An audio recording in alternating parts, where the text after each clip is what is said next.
think my idea of assimilation would be when somebody, either consciously or unconsciously, well, subconsciously, takes on a different kind of culture and owns it as their own. In primary school, I never picked up on the fact that I was a token black, even though I was like one of the only few. There were like 3 of us.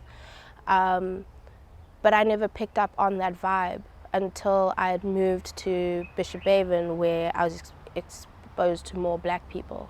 And that's when I started to pick up on my blackness and engage with it and see that there's a whole different side of me that I didn't even know existed, you know, and it was fun, it was vibrant, it was different, and it had an opinion.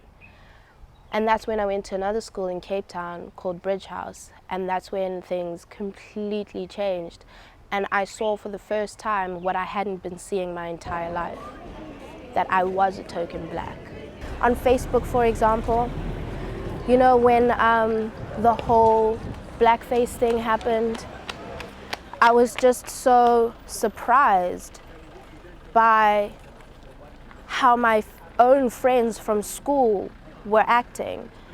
And they said, it was actually so silly. I was so surprised. But like I said earlier, they told me things like, I am not affected by blackface and it shouldn't offend me because I am secretly white, so they think.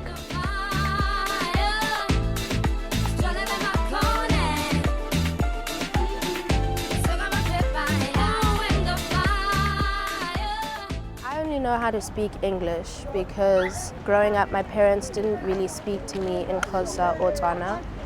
And I eventually asked them why, and their reasoning was they thought it would be better for me to know English well so that I could cope in school and later on in life with stuff like getting jobs and all that. I'm in a place where I can't go to traditional gatherings without being questioned. What kind of black person are you? Where do you hope to go in life? When your mother dies, what is going to happen? How are you going to continue on the traditions if you don't know them? Language, I don't think people realize, is a part of who you are. It says a lot about you. And if you refuse to recognize that, you're going to be stuck in a place where you're never really going to be whole and true to who you are, your roots, your people, your country, your parents, your grandparents. It's all lost, and that's a shame that it's going to stop here with me. For a very long time, it didn't matter to me that I only spoke English. But the older you get to a stage where you actually aren't respected because you can't speak your other languages. Not because you speak English, no, that's not the problem. The problem is I can't speak Xhosa, I can't speak Tswana. And that's wrong. I should be able to as a black person. It is wrong, which is why I try to learn.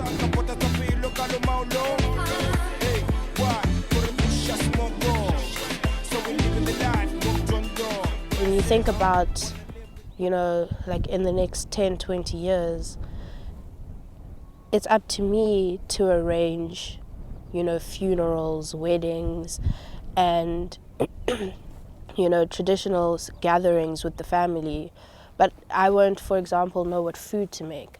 I won't know how. I won't know what clothes to wear. I won't know who exactly is supposed to be at that gathering because I also don't really know my distant family that well.